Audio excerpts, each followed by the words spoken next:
everyone, my name is Charu. I welcome you all in my channel that is Science Side. First of all, subscribe the Science Side channel because it will provide you the videos that are related to different chapters of the chemistry and biology. And also there is a revision videos. This is a revision session. So we are doing the MCQs today for the chemistry chapters. After this video, you will get another video that is related to the MCQs of biology. This is for the 10th class exams, and first of all you have to subscribe the science site so that you will easily get all the videos. Please subscribe science site. Now let's start the video that is related to the chemistry MCQs. The first question for the 10th class is what happen when a solution of an acid is mixed with the solution of base. जब भी हम किसी acid को किसी base के साथ add up करते हैं तो क्या होता है।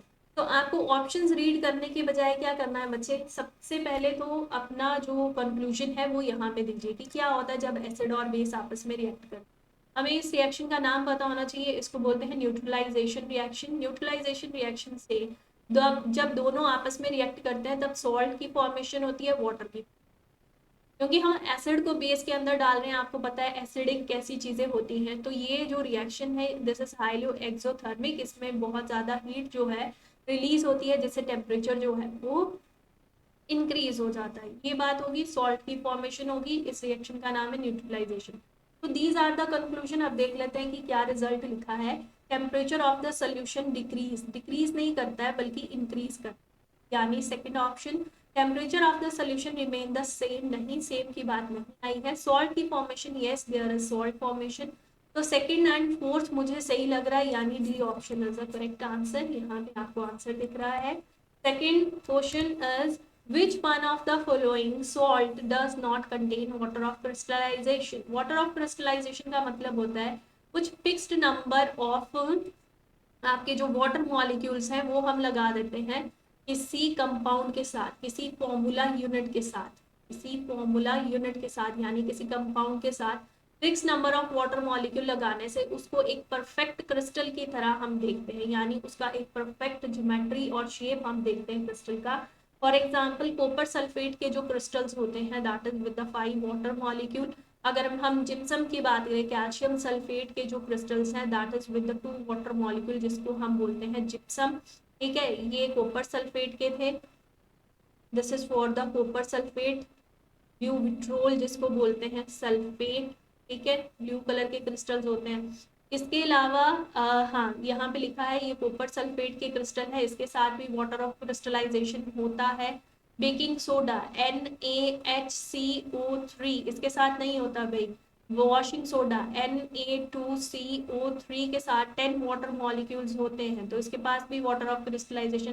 जिप्सम ऑलरेडी रिटन, ये रहा जिप्सम का फॉर्मूला। तो यहाँ पे बेकिंग सोडा के पास नहीं है, इन्होंने पूछा था किसके पास नहीं है वाटर ऑफ क्रिस्टलाइजेशन, तो इसके पास नहीं है बेकिंग सोडा के पास। बेकिंग सोडा होता है आपके खाने के लिए जो हम डालते हैं, मीठा सोडा जिसको बोलते हैं, जिसको हम एंटासिड की तरह भी एक्ट करते हैं। Next question that is the third question. In the term of acidic strength, which one of the following is the correct increasing order? आपके पास ऑप्शंस में है वाटर, आपको दिख रहा है एसिडिक एसिड CH3COOH, और इसके अलावा आपको दिख रहा है हाइड्रोक्लोरिक एसिड। कोई और ऑप्शन में नहीं लिखा है यहाँ पे।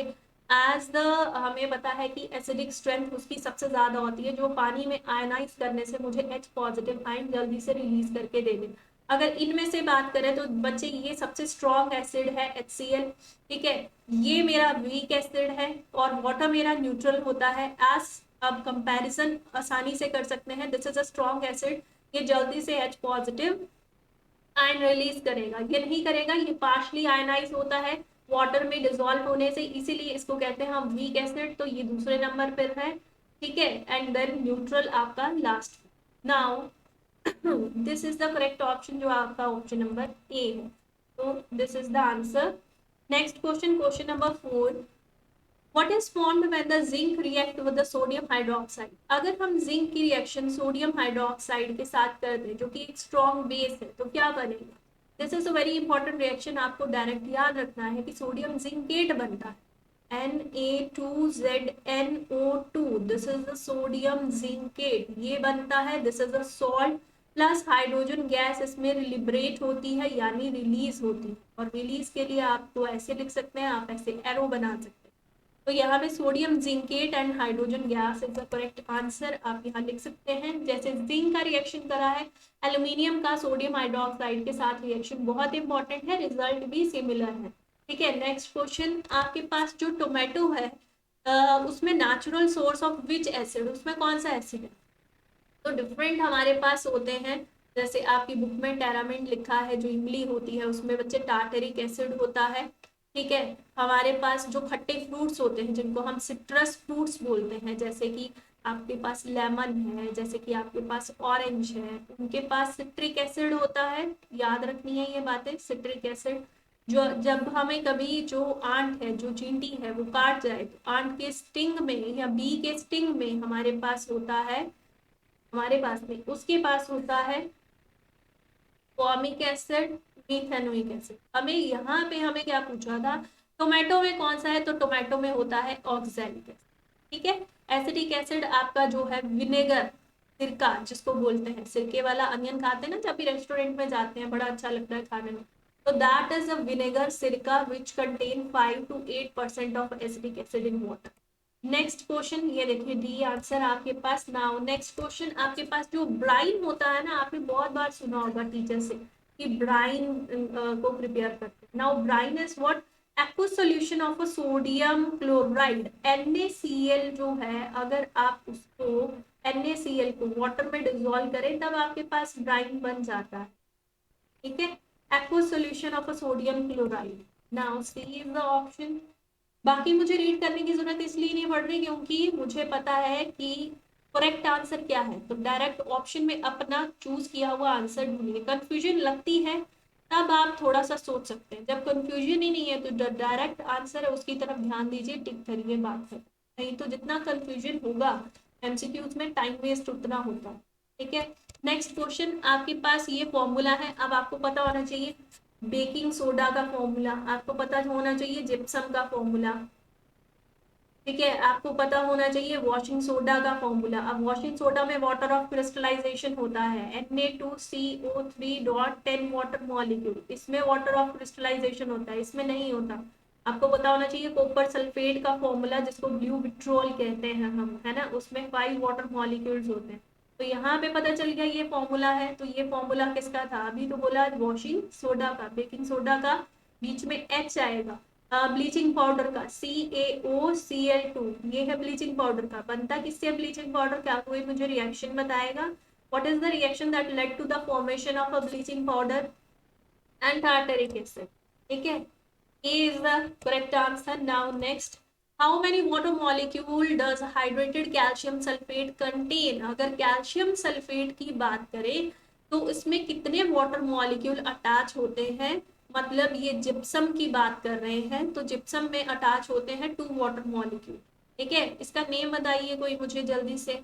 और इसके अलावा अगर मैं प्लास्टर ऑफ पेरिस की बात करूं, प्लास्टर ऑफ पेरिस की, तो क्या कोई मुझे बताएगा कि इसका क्या फॉर्मूला होता है?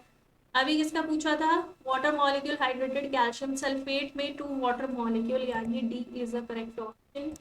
Next question, sodium carbonate, sodium carbonate Na2CO3 is a basic salt because it is a salt of, बच्चे जब कभी ऐसा क्वेश्चन आता है तो आप इसकी ना रिएक्शन कर दीजिए वाटर के साथ, इसको बोलते हैं हाइड्रोलिसिस करना। Hydrolysis of a sodium carbonate अगर आप करते हैं तो आपके पास सोडियम हाइड्रोक्साइड आएगा plus H2CO3। What is this? This is the strongest base, strong base जिसका नाम है sodium hydroxide. This is the sodium hydroxide. और दूसरी चीज है this is carbonic acid, carbonic acid. अब ये वाला एसिड मेरा वीक है बच्चे, क्योंकि मुझे पता है सोडियम हाइड्रोक्साइड सबसे स्ट्रॉन्ग बेस होता है। अगर स्ट्रॉन्ग बेस की फॉर्मेशन हो रही है इसका मतलब ये सॉल्ट बेसिक नेचर का है, this salt is basic in nature. तो ये बेसिक सॉल्ट है because it contain strong base weak acid, because it is a salt of, ये वाला ऑप्शन आपका सही था इसके लिए। नेक्स्ट, अल्कलीज क्या होता है, बहुत इजी क्वेश्चन है। सोडियम हाइड्रोक्साइड को जब भी पानी में हम डिजोल्व कर देते हैं ना, because it is soluble in water, तो हम उसको नाम दे देते हैं दैट इट इज अल्कीन। तो base when dissolve in water, या आप एक्वा सोल्यूशन ऑफ बेस जब आप नाम देते हैं एक्वा सोल्यूशन, ठीक है, क्योंकि aqua that is related to the water. तो bases which are soluble in water देखने की भी जरूरत नहीं है, डी ऑप्शन आपका करेक्ट है। Next question, which of the following statement is correct about the aqueous solution of acid or and of base? अगर आपके पास aqueous solution acid का दे दिया जाए और base का दे दिया जाए aqueous solution, तो कौन सी बातें सही होंगी? हायर द पीएच, अगर पीएच हाई है, देखिए 7 किसकी पीएच होती है बच्चे? न्यूट्रल चीज। 7 से अबव जा रहे हैं यानी बेस की तरफ जा रहे हैं, यानी 14 की तरफ मूव कर रहे हैं। अगर पीछे की तरफ मूव कर रहे हैं 0 1 2 इनकी तरफ मूव कर रहे हैं तो वो स्ट्रॉन्ग एसिड है। तो इन्होंने कहा कि higher the pH stronger the acid, अगर पीएच हाई होती है तो एसिड है, नहीं। Higher the pH weaker the base, अगर पीएच हाई हो रही है तो एसिड है, आप वीकर द एसिड, एसिड जो है वो वीक होता जा रहा है, बिल्कुल ठीक लिखा है। लोअर द पीएच, पीएच अगर लो होती है स्ट्रॉन्गर द बेस, तो बेस स्ट्रॉन्ग है, नहीं। अगर आपकी पीएच लो होती है तो वीकर बेस आपका वीक हो जाता है। Fourth and the second point, second and fourth that is the D option. Yes, explanation यहाँ पे दी हुई है, आप अच्छे से पढ़ सकते हैं। वैसे तो मैंने यहाँ पे बता दिया कि जब इस तरफ जाएंगे तो स्ट्रॉन्ग बेस की बात करेंगे, जब पीछे की तरफ जाएंगे तो स्ट्रॉन्ग एसिड की बात करेंगे, और इन्होंने इन दो पॉइंट्स में थोड़ा सा उल्टा करके लिखा है, लिखा बिल्कुल सही है, ठीक है। नाउ नेक्स्ट, आपको एक ऑपरेटर दिख रहा होगा जो कि आपकी एनसीईआरटी में भी बना हुआ है, ठीक है, वो बना हुआ है डिल्यूट HCl से रिलेटेड। उसमें इलेक्ट्रोलाइट जो इसमें ऐड करा है ना, यहाँ पे एक रबर का कॉर्क है, आपने लैब में देखा होगा, उसमें कुछ नेल्स फिक्स करके रखे हैं और बीच में इन्होंने इलेक्ट्रोलाइट डाला है। आपकी बुक में डाला हुआ है डिल्यूट HCl, यहाँ मैंने पिक्चर दी है डिल्यूट NaOH की। उसके बाद आपने कनेक्शन दिए, बैटरी वगैरह लगाई, आपका बल्ब ग्लो करेगा कि नहीं करेगा वो किस पे डिपेंड करता है? आपको पता है इलेक्ट्रिकल कंडक्टिविटी जो है, कंडक्टिविटी डिपेंड करती है किस चीज के ऊपर? या तो फ्री इलेक्ट्रॉन्स होने चाहिए किसी के पास तो वो कंडक्ट करेगा तो बल्ब ग्लो करेगा, या तो आयंस होने चाहिए किसी के पास तब कंडक्टिविटी हो सकती है। तो यहाँ पे अगर HCl की बात करें, आपको पता है जो एसिड्स होते हैं वो क्या करते हैं? आयंस में अपने आप को रिलीज कर देते हैं। वैसे भी हम वो रिएक्शन पढ़ते हैं ना कि मेटल्स जब भी रिएक्ट करते हैं एसिड्स के साथ तो वो क्या करते हैं? सॉल्ट की फॉर्मेशन करते हैं और हाइड्रोजन गैस को लिबरेट करते हैं। ऐसा ही पढ़ते हैं ना, हम पढ़ते हैं कि नहीं? तो अगर ये रिएक्शन हो सकती है तो इसका मतलब जो एसिड है वो H पॉजिटिव आयंस को क्या करते हैं? रिलीज करते हैं। तो यहाँ यही हुआ, the nail is made up of iron, तो इसका मतलब हमारे पास क्या है? मेटल है। मेटल के बीच में हमने यहाँ पे इलेक्ट्रोलाइट की प्रेजेंस रखी है, तो ये इलेक्ट्रोलाइट क्या करेगा भाई? ये आयंस में अपने आप को तोड़ेगा, और ये आयंस रिस्पॉन्सिबल है किस चीज के लिए? कंडक्शन करने के लिए। तो सिमिलरली अगर HCl कंडक्शन शो कर सकता है तो NaOH जो है उसका OH नेगेटिव जब रिलीज होगा तो ये जो मेरा अनायन है और Na पॉजिटिव जो कैटायन है ये कंडक्शन शो करेंगे, तो यहाँ में भी कंडक्शन होगी। This is true statement. अब हम बढ़ लेते हैं option, bulb will not glow because electrolyte is not, जरूरी नहीं है कि एसिड होगा तभी इलेक्ट्रोलिसिस हो, तभी आपकी कंडक्शन होगी। The bulb will glow because NaOH is a strong base. It furnish the iron for the conduction. ये बात बिल्कुल सही। It will not glow because the circuit is incomplete. It will not glow because it depend upon the type of electrolytic solution. मुझे सिर्फ ये वाला option सही लग रहा है। Option number C is the correct answer. Next, मैंने आपको सारी बात बता दी है। 13th question, lime water react with lime water, क्या formula? This is the lime water. This is known as slaked lime. ठीक है, this is lime water. Lime water react कर रहा है क्लोरीन के साथ। This is the reaction which led to the formation of CaOCl2। मैंने कहा था ना, मुझे रिएक्शन बताइए ब्लीचिंग पाउडर किस चीज से बनता है, तो ब्लीचिंग पाउडर इस चीज से बनता है। आपको फॉर्मूला पता होना चाहिए, आपको रिएक्शन पता होना चाहिए, दिस इज वेरी इंपॉर्टेंट। तो यहाँ पे ये आया कहाँ से? This is a dry slaked lime. ये कहाँ से आया? ये ब्राइन से मिला हमें, हमने ब्राइन बनाया था ना, वहां से मिला हमें, ठीक है। तो यहाँ पे आ गया हमारे पास Cl, इन दोनों की रिएक्शन करी, ब्लीचिंग पाउडर बना। हाँ जी, ये लिखा है ब्लीचिंग पाउडर, पीछे आपको रिएक्शन भी लिखी हुई है, मैंने भी लिख दी। And option number A is a correct answer, formula पता होना चाहिए। And now next question, nettle sting, बिच्छू बुटी का नाम सुना है आपने? ये जो बिच्छू बुटी है ना, इसमें होता है मिथेनोइक एसिड। ये उस जगह पे रह गया था जब मैं आपको citric acid, tartaric acid, oxalic acid जो टोमेटो में होता है या स्पिनच में होता है और बाकी सब बता रही थी, आंत के स्टिंग में या भी के स्टिंग में मिथेनोइक एसिड या फॉर्मिक एसिड होता है, वहां पे नेटल जो आपका स्टिंग होता है, जो बिच्छू बुटी होती है, पौधा है बच्चे जिसके कांटे जो है अगर आपके हाथ को लग जाए तो आपको इचिंग हो जाती है, बहुत ज्यादा खारिश होने शुरू हो जाती है because of the release of methanoic acid by that plant. तो यहाँ पे A is the correct option. Next question है आपका, an aqueous solution turn red litmus blue।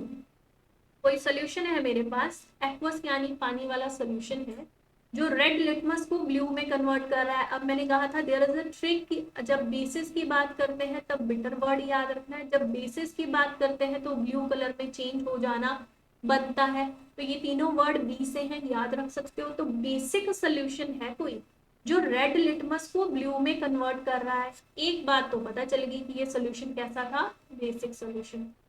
Excess addition of which of the following will reverse the change। इस change को बदलने के लिए मैंने किसी चीज की एक्सेस एडिशन कर दी, तो किसकी करी होगी कि उल्टा हो जाए, रिवर्स हो जाए ये चेंज, यानी ब्लू से वो चीज रेड में कन्वर्जन शो करे कलर का। तो मैं क्या डालूंगी, ऑब्वियसली अगर ये बेसिक सोल्यूशन है तो मैं बहुत सारा इसमें एसिड डालूंगी जिसकी वजह से वो ब्लू कलर रेड में कन्वर्ट हो जाए। लिटमस का जो सोल्यूशन है वो रेड में कन्वर्ट तभी होता है जब हमारे पास होता है एसिड, और इन्होंने कहा है कि एक्सेस में डाल दो, तो हम डाल देते हैं। तो एसिड इनमें से कौन है, ये ये सिर्फ ये हाइड्रोक्लोरिक एसिड लिखा भी है, एसिड हिंट भी दे दी है, सामने दिया है।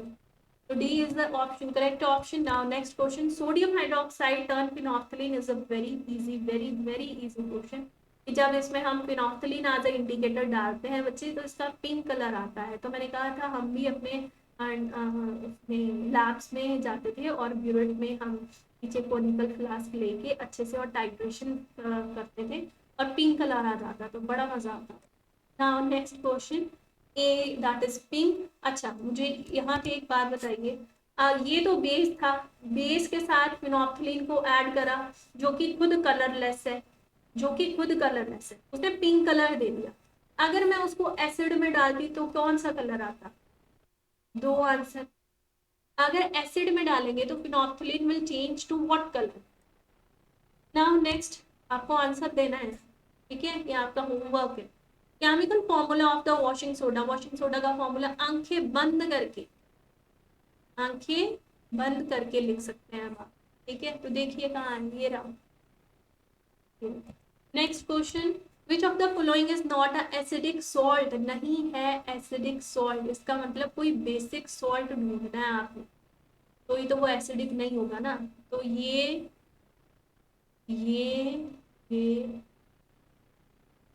अब कैसे ढूंढोगे, देखो अगर थोड़ा सा हिंट चाहिए, बेसिक सॉल्ट है तो बेस की बात आएगी, बेस की बात आएगी तो बेस के अगर नाम पता है ना दो चार, सोडियम हाइड्रोक्साइड, पोटाशियम हाइड्रोक्साइड, इस तरह से अगर किसी का नाम पता होगा तो थोड़ा सा हिंट ले सकते हैं। दिस इज द हिंट, यहाँ पे सोडियम लिखा है। और अगर इतनी सी चीज को देखो, मतलब इस पूरे सॉल्ट को अगर मैं इसकी हाइड्रोलिसिस कर दूं ना बच्चे, वाटर में डाल दूं, वाटर में डालते ही ये NaOH में टूट जाएगा, क्योंकि वाटर के पास H पॉजिटिव होता है, OH नेगेटिव होता है। Na के पास यहाँ पॉजिटिव है, ये नेगेटिव, Na पॉजिटिव चला जाएगा, इसके साथ NaOH बन गया, और H किसके साथ जाएगा, CH3COOH बना देगा, ये बन गई दो चीजें। अब ये कौन है, ये तो स्ट्रॉन्ग बेस है, सबसे स्ट्रॉन्गेस्ट बेस है। और ये कौन है, एसिडिक एसिड, ये एक वीक एसिड है। तो जो ऐसी चीजों से बना हो जिसमें स्ट्रॉन्ग बेस हो, ऑब्वियसली वो सॉल्ट कैसा होगा, वो बेसिक सॉल्ट हो, स्ट्रॉन्ग बेस से बना होगा। तो अगर ये बेसिक सॉल्ट है तो इसका मतलब ये एसिडिक नहीं है, ये बेसिक सॉल्ट है, ये एसिडिक नहीं है। तो यहाँ से आपको आंसर पता चल सकता है, लीजिए आंसर। नेक्स्ट क्वेश्चन, क्वेश्चन है आपका, a solution of NaCl, NaCl का जो सोल्यूशन है बच्चे, NaCl तो सॉल्ट है, और अगर सॉल्ट है, जब भी हम एसिड और बेस को रिएक्ट करवाते थे तब सॉल्ट बनता था, और वो सॉल्ट हमें बताता था कि ये रिएक्शन न्यूट्रलाइजेशन रिएक्शन का मतलब ये चीज न्यूट्रल है। तो जो चीज न्यूट्रल होती है वो पीएच पेपर को ग्रीन में कन्वर्ट करती है। एसिड किस में कन्वर्ट करते हैं? एसिड लिटमस सोल्यूशन को आपका रेड में कन्वर्ट कर देते हैं, अगर बेसिस होते हैं तो ब्लू में कलर चेंज कर देते हैं, अगर न्यूट्रल चीज है तो ग्रीन में पीएच पेपर का जो कलर है वो आएगा। अगर लिटमस सॉल्यूशन की बात करूँ तो उसको तो इफेक्ट ही नहीं है। तो option number second and the fourth, option number second and fourth यानी D is the answer. Next question, many salt absorb water from the atmosphere, this property is known। हम देखते हैं कि जब मॉइस्चर वाली कंडीशन आ जाती है, बरसात का मौसम है, तो जो हमारा नमक होता है ना, घर में भी NaCl पड़ा हुआ, उसको मॉइस्चर लग जाता है, तो हम बोलते हैं कि this type of salt is hygroscopic in nature, hygroscopic in nature. And the another property अगर हम इसको नाम दे सके, that is known as a deliquescence. ठीक है, ये नाम रखिए, उसने मॉइस्चर को एब्जॉर्ब कर लिया, उसने मॉइस्चर को एब्जॉर्ब कर लिया, ये नाम चलता है डेलिक्विसेंस। ठीक है, ये नहीं है लाइट से रिलेटेड, हाइड्रेशन वाटर से रिलेटेड। एडिशन क्या है? एडिशन यहाँ अनसैचुरेटेड कंपाउंड की बात थोड़ी करते हैं, यहाँ तो सॉल्ट एब्जॉर्ब कर रहा है मॉइस्चर को, पानी को, और उसी में फिर डिजोल्व हो जाता है, इसी चीज को बोलते हैं डेलिक्विसेंस। ठीक है, नाउ नेक्स्ट, ये आपका यहाँ आंसर है। नेक्स्ट क्वेश्चन है आपका, an aqueous solution with the pH 1, अगर pH 1 है, 7 pH आई न्यूट्रल की, इससे अबव 14 तक बेस की, इससे नीचे अगर 0 तक जाए तो एसिड्स की, यानी 1 तक की मूव कर ले तो एसिड की। तो मेरे पास वो एक स्ट्रॉन्ग एसिड है अगर pH उसकी 1 है, कौन हो सकता है भाई? HCl हो सकता है, किंग ऑफ एसिड दैट है सल्फ्यूरिक एसिड हो सकता है, वो स्ट्रॉन्ग एसिड है। Next, the poorest conductor of heat among metal, metal में अगर कोई पुअर कंडक्टर है हीट का तो वो कौन है? लेड है, मरकरी है, कैल्शियम है, सोडियम है। तो lead is the correct answer, lead is the correct answer है आपका। आप मुझे बताइए गुड कंडक्टर कौन है हीट का? बहुत ही इजी है, कंडक्टर ऑफ हीट, कंडक्टर नहीं, गुड कंडक्टर ऑफ। आप लोग मुझे ये बताइए आंसर, ये भी आपका हो, बहुत इजी है। ठीक है, next, which property of a metal is used for making bell and string? Which property, किस प्रॉपर्टी की वजह से मेटल्स को हम बेल बनाने के लिए, स्ट्रिंग्स बनाने के लिए, स्ट्रिंग किसके, जो आपके सितार होते हैं या वायलिन होते हैं, गिटार होते हैं, उनका जो स्ट्रिंग्स होते हैं ना, वो मेटल के क्यों बने होते हैं?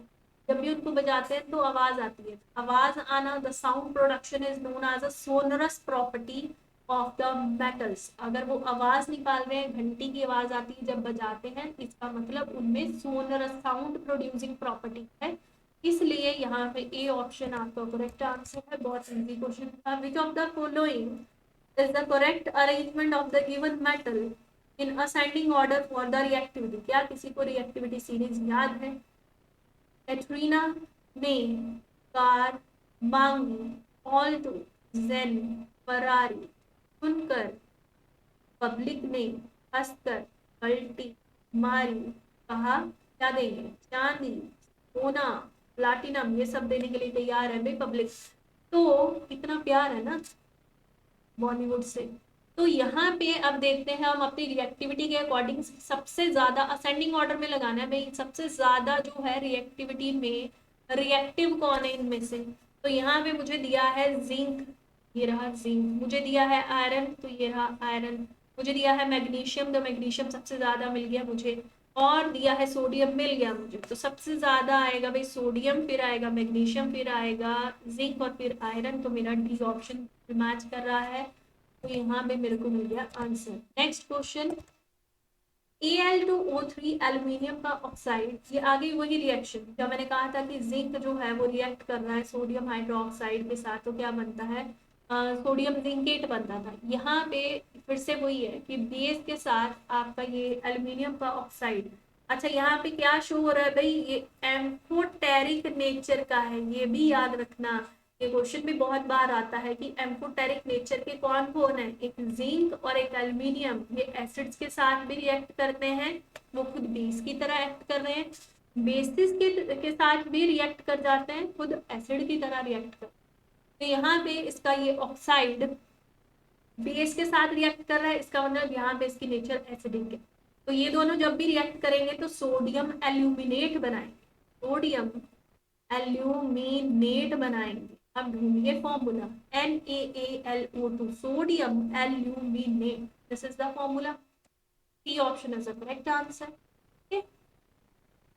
चलो सबसे पहले एक काम कर लेते हैं, थोड़ा सा सब्सक्राइब करो मेरी चैनल जल्दी से, क्योंकि वीडियोस बहुत सारी आने वाली हैं, तो रिविजन छूट जाएगी। अगर सब्सक्राइब नहीं करोगे तो पता नहीं चलेगा, because this is a new channel, तो इसमें सब्सक्रिप्शन बढ़ा दो, पता चल जाएगा, नोटिफिकेशन मिल जाएगा। वीडियोस अंदर देखिए, बहुत सारी वीडियोस हैं, चैप्टर से रिलेटेड है, एक्सप्लेनेटरी वीडियोस हैं, MCQs हैं और assertion reasoning है। Go to the channel and visit these videos.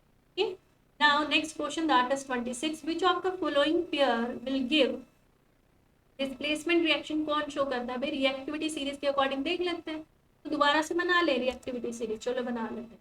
तो कैटरीना, नेम, कार, मांगी, ऑल्टो, जेन, फरारी, स्नूकर, पब्लिक नेम, हंसकर कल्टी मारी, कर कल्टी मारी। क्या कहा?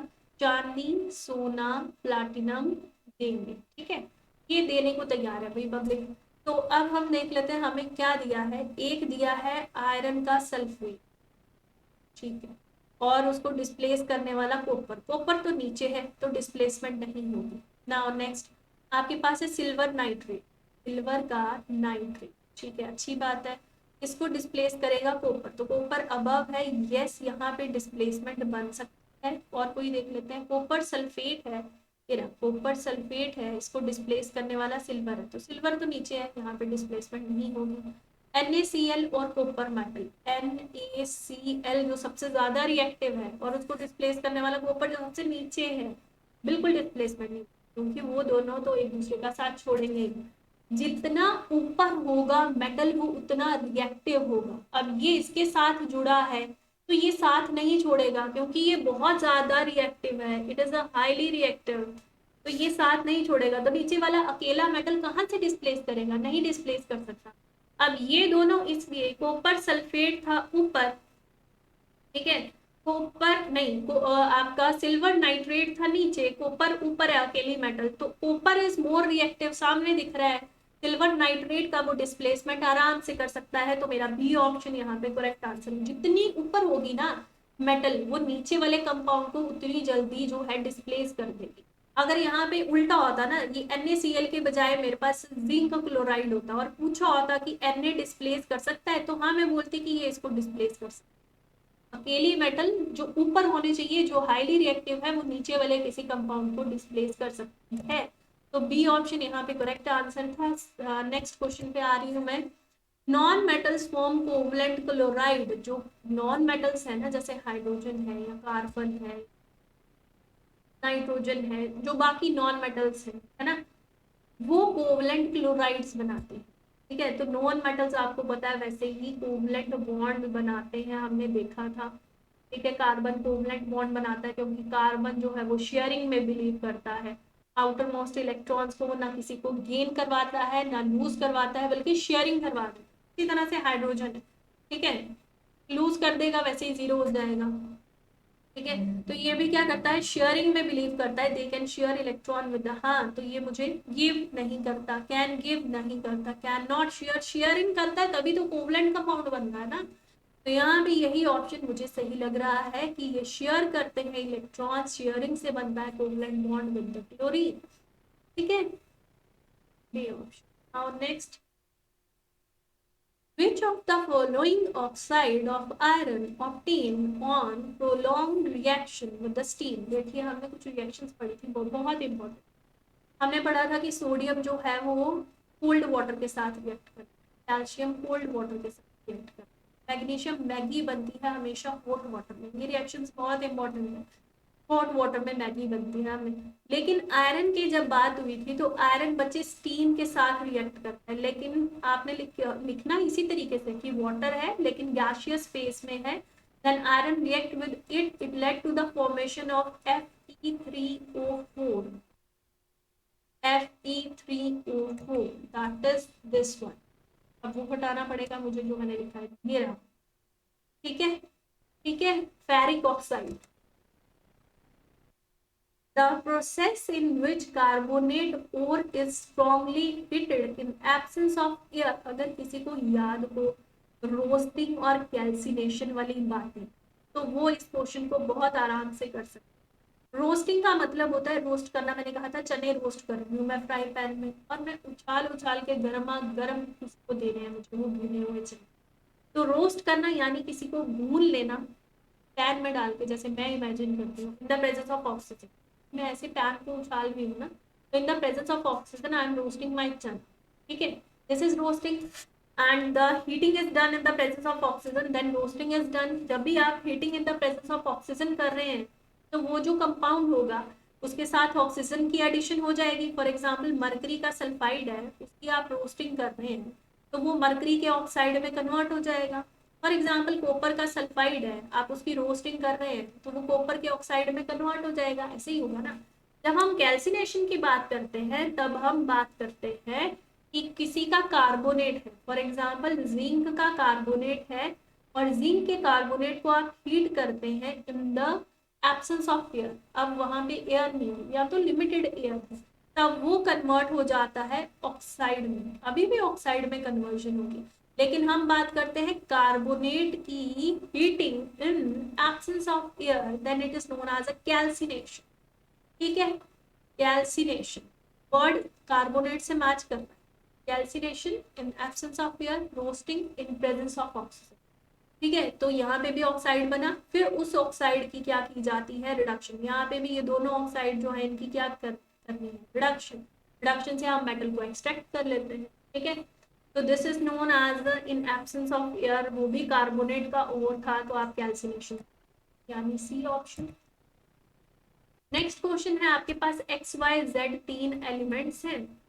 ठीक है, एक्स की कॉन्फ़िगरेशन है 2 और 8। आपको पता है 2 और 8 बच्चे किसकी होती है, नियॉन की। बहुत ही स्टेबल आपके पास नोबल गैस है, तो ये ना तो लूज करेगी ना गेन करेगी, जो अपने आप में कंप्लीट है वो क्यों लूज और गेन करेगा। अब वाई की बात कर लेते हैं 2 8 7। अगर किसी को एटॉमिक नंबर्स पता है, जिसको कॉन्फ़िगरेशन लिखने आती है, वो पता लगा लेगा कि दिस इज फ्लोरीन, अगर आपको एटॉमिक नंबर पता होगा तो। ठीक है, Z282 अगर किसी को पता है कि दिस इज मैग्नीशियम, तो वो आराम से पता लगा लेगा कि मैग्नीशियम एक मेटल है, क्लोरीन एक नॉन मेटल है। तो यहाँ पे मेरे पास दो बातें आ गई, तीन बातें आ गई, नोबल गैस वाले भी आ गया। तो Y आपका नॉन मेटल है और Z आपका जो मेटल है, ये लगा लिया पता, D is a correct answer. Amalgam is alloy of, it is a very easy question, it is a alloy of mercury. Mercury का अलॉय है, जब भी इसको किसी दूसरी मेटल के साथ या नॉन मेटल के साथ मिक्स करते हैं हम, तब हमारे पास अलॉय बनते हैं ना। लेकिन वन ऑफ द मेटल आपके पास जो आप मिक्स कर रहे हैं वो मरकरी आप ले रहे हैं, then the alloy is known as amalgam. तो यहाँ mercury is the correct answer. Next question, copper object lose their shine on green. Corrosion का नाम सबने सुना होगा। क्रोजन ऑफ आयरन की जब हम बात करते हैं तब हम बोलते हैं there is a rusting of iron, rust लग जाती है। ठीक है, जब हम सिल्वर के क्रोजन की बात करते हैं तब हम बोलते हैं कि सिल्वर जो है वो ये रेडिश ब्राउन कलर का हो जाता है। ठीक है, जब इसको रस्ट लगती है। सिल्वर ब्लैक हो जाता है क्योंकि वहां पे सिल्वर सल्फाइड की फॉर्मेशन हो जाती है। जब हम कॉपर की बात करते हैं ना, तब कॉपर को जब कोरोजन होती है तो कॉपर का कार्बोनेट, कॉपर कार्बोनेट जो है वो कार्बोनेट उसकी फॉर्मेशन होना शुरू हो जाती है, और इसकी वजह से ग्रीन कलर की कोटिंग मंदिर में उसका वो रखते हैं ना, हम बर्तन रखते हैं ना जिसमें जल रखते हैं, कांसे का बना होता है, ऊपर का बना होता है, वो जब नया नया लाते हैं that is very shiny in appearance, after some time there is green coating is formed over the surface of that copper vessel. तो जो कॉपर की वेसल है, कांसे का जो बर्तन है, उसके ऊपर ग्रीन कलर की कोटिंग बनना शुरू हो जाती है, इस बिकॉज ऑफ कॉपर कार्बन। तो तीन ही तो चीजें बच्चे याद रखनी है। आयरन के ऊपर कोरोजन होती है, हम बोलते हैं रस्टिंग, रेडिश ब्राउन कलर की फॉर्मेशन हो जाती है। सिल्वर कोरोडेड होती है आपकी, सिल्वर सल्फाइड बनता है और ब्लैक कलर की कोटिंग बनना शुरू हो जाती है। अगर कॉपर की कोरोजन होती है तो कॉपर कार्बोनेट जो है उसकी फॉर्मेशन होती है, ग्रीन कलर की लेयर बनना शुरू हो जाती है। ठीक है, नेक्स्ट क्वेश्चन, ये देखिए C option, lightest liquid metal. Liquid metal तो आपको सबको पता है, आप चुटकी में आंसर दे दोगे और गलत कर दोगे, that is mercury is a metal which is liquid. आपको एक्सेप्शन आती है, आपने टिक कर दिया, वहां गलत हो जाएगा, क्योंकि जिसकी डेंसिटी कम है ना, अभी मैं उसकी बात कर रही हूँ कि डेंसिटी डिक्रीज में जा रही है, यानी मैं lightest liquid, light LIGH, lightest, हाँ ठीक तो है, लाइटेस्ट वाली की बात कर रही हूँ, तो इसमें सीजियम आए। ठीक है, ये बात याद रखनी है, क्वेश्चन इंपॉर्टेंट है। सिर्फ लिक्विड मेटल आ गया, लाइटेस्ट नहीं लिखा है तो मरकरी, लाइटेस्ट लिक्विड मेटल लिखा है तो सीजियम। नेक्स्ट क्वेश्चन, ये वाला रिएक्शन भी अभी शायद मैंने नहीं, अभी रिडक्शन करा नहीं था, मैंने आपको रोस्टिंग और कैल्सिनेशन समझाया, दोनों ही प्रोसेस से हमने ऑक्साइड बनाया था। जब भी ऑक्साइड के बच्चे रिडक्शन करते हैं ना, तब हमारे पास मेटल हम आराम से एक्सट्रैक्ट कर, मेटल कैन बी एक्सट्रैक्टेड, ठीक है, एक्सट्रैक्ट कर लेते हैं इससे, रिडक्शन से। तो यहाँ पे बच्चे वही हो रहा है, ये था कॉपर का सल्फाइड, ठीक है, कॉपर का सल्फाइड जो था, मैंने कहा था जो भी ये फॉर्मूला है CO2 सल्फाइड, तो ये रोस्टिंग करी हमने, तो रोस्ट, जब भी सल्फाइड की रोस्टिंग करेंगे तो वो कॉपर के ऑक्साइड में कन्वर्ट हो जाए। क्यों हुआ, roasting is done heating in the presence of oxygen, oxygen presence में ऑक्साइड में कन्वर्ट हो गया। तो ऑक्साइड की आगे मुझे करनी है रिडक्शन, रिडक्शन का मतलब होता है रिमूवल ऑफ ऑक्सीजन, तो अगर इसमें से ऑक्सीजन हट जाएगी तो कॉपर मिल जाएगी। तो रिडक्शन करने के लिए मैंने इन दोनों को ही आपस में रिएक्ट करवा दिया, ऑक्साइड मिला ना जो मुझे, उसके साथ मैंने जो अपना ये और था ना कॉपर का सल्फाइड, इसी के साथ मैंने इसको रिएक्ट करवा दिया। जैसे इन दोनों को रिएक्ट करवाऊंगी, एड अप करवाऊंगी, तो रिडक्शन हो जाएगी। इसको बोलते हैं ऑटो रिडक्शन, मतलब खुद की ही रिडक्शन, इस और में अपनी ही रिडक्शन कर दी, अपने ही compound, this is auto reduction. अगर ऑटो नहीं याद रखना, रिडक्शन तो याद रख सकते हो, ठीक है, तो this is reduction. Next question, which of the following is the pure form of carbon. बच्चे आपने एलोट्रॉप्स ऑफ कार्बन पढ़े हैं ना, एलोट्रॉप्स ऑफ कार्बन में हम पढ़ते हैं डायमंड, हम पढ़ते हैं ग्रेफाइट, और हम पढ़ते हैं C60 होता है हमारा बकी बॉल, बकी बॉल को हम फुलरीन भी कहते हैं। फुलरीन आपका ना केज लाइक स्ट्रक्चर होता है, और उस केज लाइक स्ट्रक्चर में हेक्सागनल और पेंटागन रिंग्स होते हैं, हेक्सागन और पेंटागन रिंग्स होते हैं, सोकर बॉल की बॉल होती है ना, बॉल होती है, सोकर वाली बॉल होती है, वैसे ही वो केज लाइक स्ट्रक्चर होता है, और वो बना होता है हेक्सागन और पेंटागन वाली रिंग से, उसको बोलते हैं C60, और ये प्योरेस्ट फॉर्म होता है कार्बन। ठीक है, यहाँ पे आंसर है फुलरीन, बकी बॉल, C60। ठीक है, लो जी, next, in electrolytic refining of copper, ये इंपॉर्टेंट है बहुत ज्यादा, इसका डायग्राम भी बहुत इंपॉर्टेंट है। जब भी हम कॉपर की रिफाइनिंग यानी प्यूरिफिकेशन, रिफाइनिंग यानी प्यूरिफाई करना, मुझे कॉपर मिल गया ना, इसी प्रोसेस से, जैसे अभी रिडक्शन करी थी ना कॉपर सल्फाइड की, कॉपर के ऑक्साइड के साथ, फिर मैंने कहा this is known as a reduction, ऐसा करने से आपको कॉपर मिल जाएगा और सल्फर डाइऑक्साइड मिल जाएगी, ये और ये आपस में रिएक्ट करके, ये दोनों आपस में मिलके मुझे कॉपर की मेटल, ऐसा करा था अभी हमने। अब ये जो कॉपर है दिस इज इम्प्योर, इसको मुझे प्यूरिफाई करने के लिए इसकी इलेक्ट्रोलिटिक रिफाइनिंग करनी पड़ेगी। अब मैं करूंगी रिफाइनिंग, तो रिफाइनिंग के लिए मैं क्या यूज करूंगी, इलेक्ट्रोलाइट। हम एक बीकर में करते हैं, कैथोड और एनोड की रोड्स लेते हैं, उनको कनेक्शन बनाते हैं बैटरी बैटरी के साथ, और इन दोनों को डिप करते हैं हम इलेक्ट्रोलाइट के अंदर। तो इलेक्ट्रोलाइट उसी मेटल से रिलेटेड होना चाहिए जिसकी आप करने लगे हो इलेक्ट्रोलिटिक रिफाइनिंग। तो यहाँ पे क्योंकि मैं कॉपर की बात कर रही हूँ, ऑब्वियसली ये इलेक्ट्रोलाइट कॉपर सल्फेट होना चाहिए, इम्पॉर्टेंट बात ये है कि ये एसिडिफाइड होना चाहिए। मतलब ये जो कॉपर सल्फेट है ना, इसके साथ आपने डिल्यूट H2SO4 ऐड अप किया हुआ है, डिल्यूट H2SO4। तो डिल्यूट H2SO4 नहीं लिखना है, आप एसिडिफाइड कॉपर सल्फेट लिख सकते हैं, यानी C is the correct answer. Next 37, which one of the following metal do not react with the cold as well as a hot water. मैंने अभी थोड़ी देर पहले बताया, सोडियम कोल्ड वाटर के साथ, ठीक है, कैल्शियम कोल्ड वाटर के साथ, मैगी हॉट वाटर में, और आयरन एक ऐसा है जो स्टीम के साथ रिएक्ट करता है, ना ही कोल्ड ना ही हॉट। इसीलिए इंडस्ट्रीज में जो बॉयलर्स हैं वो आयरन के नहीं बने होते, वो स्टील के बने होते हैं, यही रीजन है।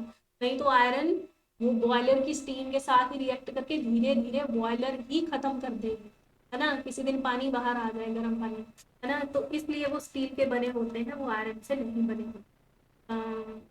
बोल रही हूँ मैं, चलो जो बाद में देखेंगे इस बात को। अभी क्या क्वेश्चन था वहां पे आते हैं। और मेटल डू नॉट, हाँ जी, तो यहाँ पे ये आयरन है जो कि रिएक्ट नहीं करेगी, हाँ जी, डी ऑप्शन सुलम है ना, हाँ जी ये रहा iron. Now next question, which of the following oxide of iron obtained on the prolonged reaction of iron with the steam। ये रिएक्शन हो चुके हैं बच्चे, आयरन यानी Fe when react with the hot water, मतलब स्टीम के साथ जैसे रिएक्ट करेगा तो FeO4 जिसको फेरिक ऑक्साइड बोलते हैं ये बनेगा। फेरिक ऑक्साइड कहाँ हो चुका है।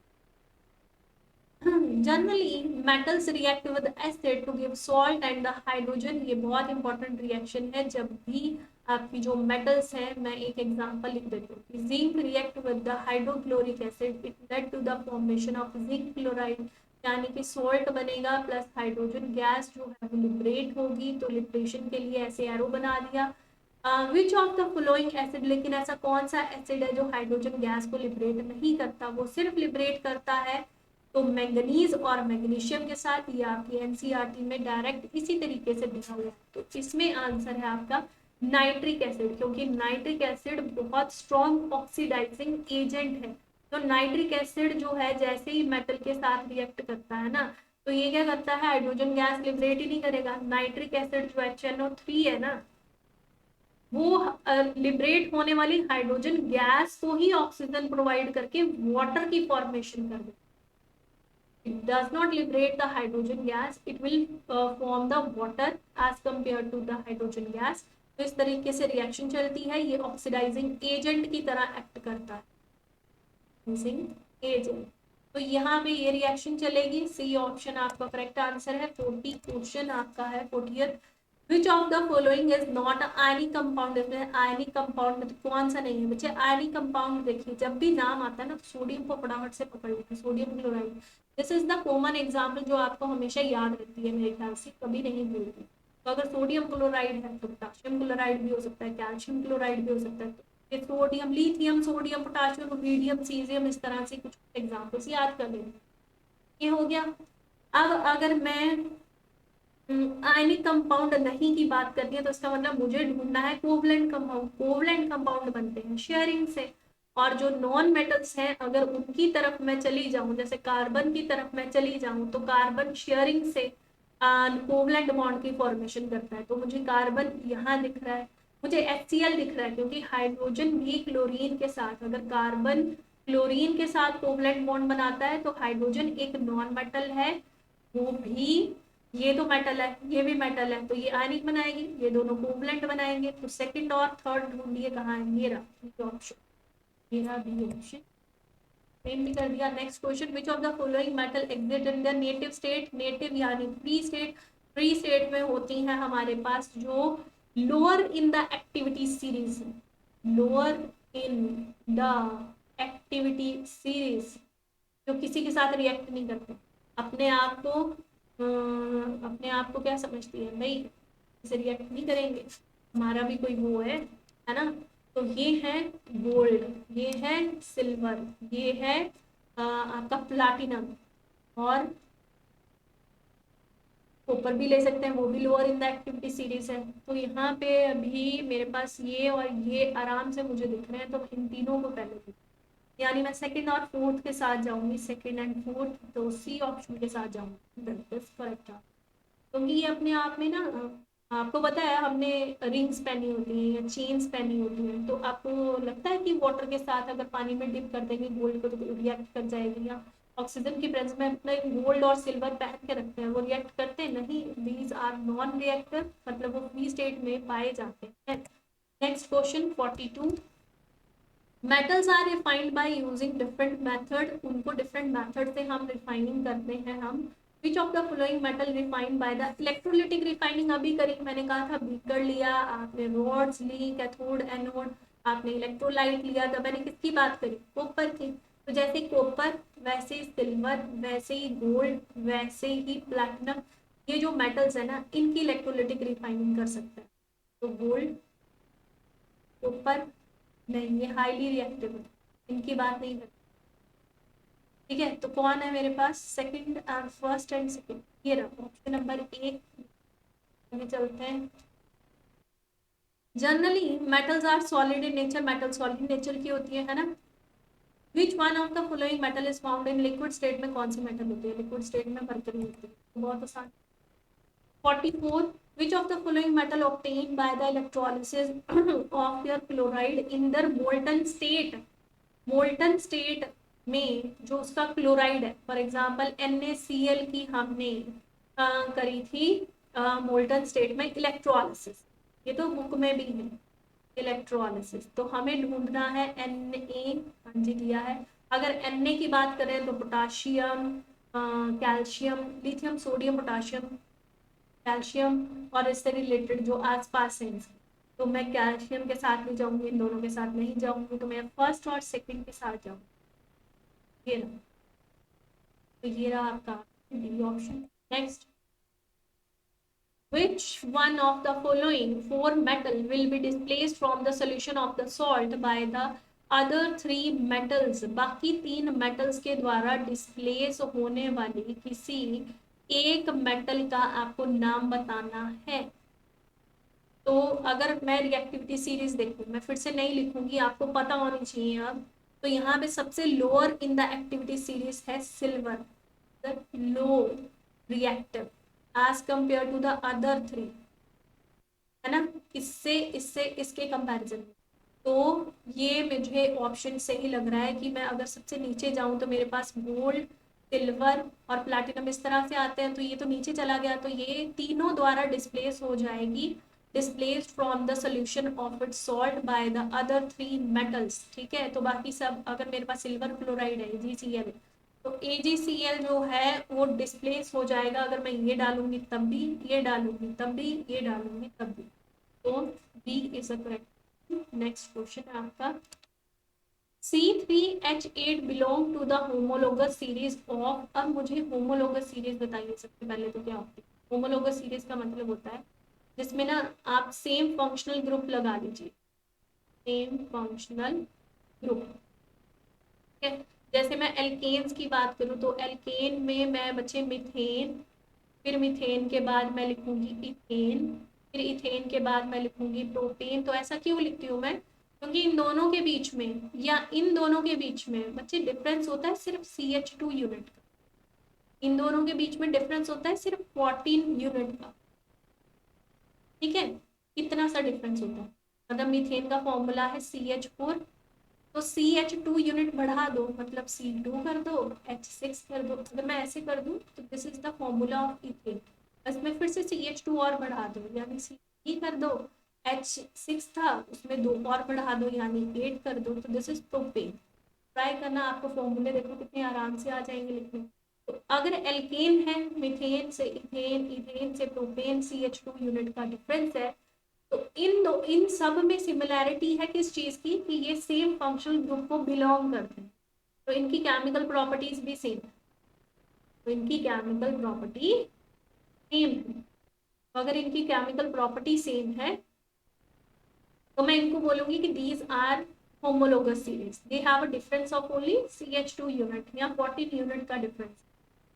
तो इन्होंने कहा है C3H8 किसको बिलोंग करता है, belong to the homologous series. अभी मुझे जो पूछा है C3H8 3 4 5 6 7 8, तो मुझे दिख रहा है कि ये तो प्रोपेन है, तो ये एल्केन की फैमिली से बिलोंग करता है, यानी तो मैं मिथेन पहले लिखूंगी, फिर मैं इथेन लिखूंगी, फिर मैं प्रोपेन लिखूंगी, तो ये इस होमोलोगस सीरीज को बिलोंग करता है, यानी एल्केन को बिलोंग करता है। C is the correct option. Next question, आपको इसका नाम लिखना है। आईयूपैक नेम ऑफ कितने कार्बन है, 1 2 3 एंड 4, ठीक है। अब सेकेंड कार्बन पे यहाँ पे भी CH3 है, यहाँ पे भी CH, बाकी सब जगह टेट्रा कोवलेंसी को पूरा करते हुए इन्होंने 3 हाइड्रोजन इसको दिए, 3 इसको दिए, इसको 2 दे दिए, दे दिए, ये देखो 2 दे दिए, हो गया कंप्लीट। अब आपको इसका नाम लिखना, तो नाम लिखते हुए मुझे सबसे पहले लॉन्गेस्ट चेन का सिलेक्शन करना है। हो गया सिलेक्शन, ऐसे करके कर लीजिए या पीछे की तरफ कर लीजिए, लेकिन डिपेंड करता है कि आपका जो सब्स्टिट्यूएंट है वो कहाँ अटैच है, तो उसको देना है लेसर नंबर। स्पेलिंग में झोलमाल है, 1 2 3 4, क्योंकि यहाँ अटैच है, इसको लेसर नंबर दिया मैंने, लेस नंबर प्रोवाइड करा, ठीक है। तो अब नाम लिख लेते हैं, तो नाम आएगा, दो वाली जो पोजीशन है वहां पे दो एज अ सब्स्टिट्यूएंट मेरे मिथाइल अलग अलग से ऊपर और नीचे लगे, तो मैं नाम लिखूंगी 2 2 डाई मिथाइल, टोटल कितने कार्बन है, 4, ब्यूटेन, क्योंकि सब में सिंगल बॉन्ड है, मैंने कहीं डबल बॉन्ड नहीं बनाया, तो यहाँ पे 2 2 डाई मिथाइल ब्यूटेन, ये आपका सही आंसर है। क्वेश्चन 47, आपको लिखना है फॉर्मूला ब्यूटेनोइक एसिड का। ब्यूट मतलब 4, ओइक एसिड मतलब 4 कार्बन में से, तो आपका इस साइड वाला कार्बन है वहां पे कार्बोक्सिलिक एसिड लगा दीजिए। This is the formula of carboxylic acid. Total carbon 4 होने चाहिए, 1 2 4, तो हो गया ये ब्यूटेनोइक एसिड। तो देखिए कहाँ है, 5 1 2 3 4 5, नहीं ये 1 2 3 4 5, ये 1 2 3 4 और सेकंड पे मिथाइल लगा दिए, गलत, 1 2 3 4, ये सही है, यानी D. 48, the number of isomer of pentane, अगर मैं ये पेंटेन की बात करूँ, हो गए 5 हो गए, दिस इज एन पेंटेन, क्योंकि स्ट्रेट चेन बनाई है मैंने। इस एन पेंटेन को मैं ब्रांचिंग की फॉर्म में ऐसे रख दूं, इस तरह से, दिस इज आइसोपेंटेन। और अगर इसी पेंटेन चेन को मैं इस तरीके से बनाऊं, दिस इज नियोपेंटेन। कितने हुए, कितने हो गए, ये हो गए 3 आइसो, ठीक है, ये आगे 3 आइसोमर। इसका दूसरा नाम भी लिख सकते हैं, 1 2 3 4, का दूसरा नाम है 2 पे मिथाइल लगा है बच्चे, आपका मिथाइल यानी एक कार्बन आज अ सब्स्टिट्यूएंट अटैच है। टोटल कार्बन कितने हैं, 4 कार्बन है, तो आप लिखेंगे 2 मिथाइल ब्यूटेन, इसका भी लिख सकते हैं, ये यहाँ पे अटैच है, मैं थोड़ा सा साइड में चला, 1 2 3, तो 2 पे अलग से ये मिथाइल अलग से ऊपर नीचे अटैच है ना, तो आप लिखेंगे 2 2 डाई मिथाइल, और उसके बाद लिखेंगे 3 कार्बन का प्रोपेन, तो दिस इज प्रोपेन, तो यहाँ पे इसका नाम फिनिश हुआ, जिसको मैं नियोपेंटेन बोल रही हूँ। आप लोग मुझे बताएंगे कि ब्यूटेन के कितने आइसोमर, ये आपके लिए होमवर्क करके देखना, आने चाहिए, एग्जाम आने वाले हैं, अभी नहीं आएगा तो कब आएगा। तो आंसर आपका बी ऑप्शन है, मैंने बताया नहीं, लिखा तो है 3, वो हो गया answer. 49 question, which of the following will undergo the addition reaction, कौन एडिशन रिएक्शन शो करता है। एडिशन रिएक्शन अगर अनसेचुरेशन किसी के पास हो, मतलब डबल बॉन्ड या किसी के पास ट्रिपल बॉन्ड हो, अनसेचुरेशन हो, तब उसमें हम ऐड कर सकते हैं हाइड्रोजन को, हम बोलेंगे देयर इज एडिशन रिएक्शन। जैसे हमने बुक में करा है, hydrogenation of the unsaturated oil, that is vegetable oil, and that get converted into vegetable ghee, करा था ना। अभी तो हमें फॉर्मूला पूछा है, तो दिस इज, अगर आपको पता है कि ये मीथेन है, आप मीथेन अनसेचुरेटेड तो नहीं है, सेचुरेटेड है, सारे बॉन्ड सिंगल है, दिस इज, बना के देख लीजिए अगर नहीं आता है तो, 3 carbon and then other are hydrogen, तो ये मेरे पास प्रोपेन है, तो ये भी नहीं है क्योंकि इसमें भी अनसेचुरेशन नहीं है। नेक्स्ट C2H6, C2 है, H6 है, तो यहाँ पे भी अनसेचुरेशन नहीं है, दिस इज तो यहाँ पे भी नहीं है। अब ये देख लेते हैं, C2 है, H4 है। अगर H4 है तो इन दोनों की वैलेंसी को पूरा करने के लिए डबल बॉन्ड है, यहाँ डबल बॉन्ड है तो इसका मतलब ये इथीन है 2 कार्बन की, तो इसका मतलब अगर इसके पास अनसेचुरेशन है तो इसमें एडिशन होगी, पॉसिबल है। तो ये मेरा आंसर है, that is D option. Last question, ethanol on complete oxidation give, अगर इथेनॉल C2H5OH, जिसको इथाइल एल्कोहल भी कहते हैं, एल्कोहल भी कहते हैं, जिसको इथेनॉल भी कहते हैं, अगर मैं इसकी ऑक्सीडेशन करूं, ऑक्सीडेशन करने के लिए मुझे क्या चाहिए, कोई एजेंट चाहिए, for example KMnO4, for example K2Cr2O7, ये चाहिए मुझे अल्कलाइन KMnO4, या acidified acidified potassium dichromate, this is potassium dichromate, this is potassium permanganate. इन दोनों की प्रेजेंस में अगर मैं ऑक्सीडेशन करती हूँ तो मेरा ये जो इथाइल अल्कोहल है ये कन्वर्ट हो जाएगा इथेनोइक एसिड में। This is ethanoic, ethanoic acid का नाम क्या है, एसिटिक एसिड में कन्वर्ट कर दिया मैंने इसको। तो मुझे क्या चाहिए था, इन्होंने कहा complete oxidation give acetic acid ethanoic acid, तो A option is the correct answer. यहाँ पे फिनिश कर रही हूँ वीडियो, लेकिन क्वेश्चंस मेरे पास अभी भी बहुत हैं आपकी रिवीजन के लिए। If you want the revision to continue please subscribe the channel, आपको वीडियोस का पता चल जाएगा बच्चे। And thank you for supporting this channel, all the best.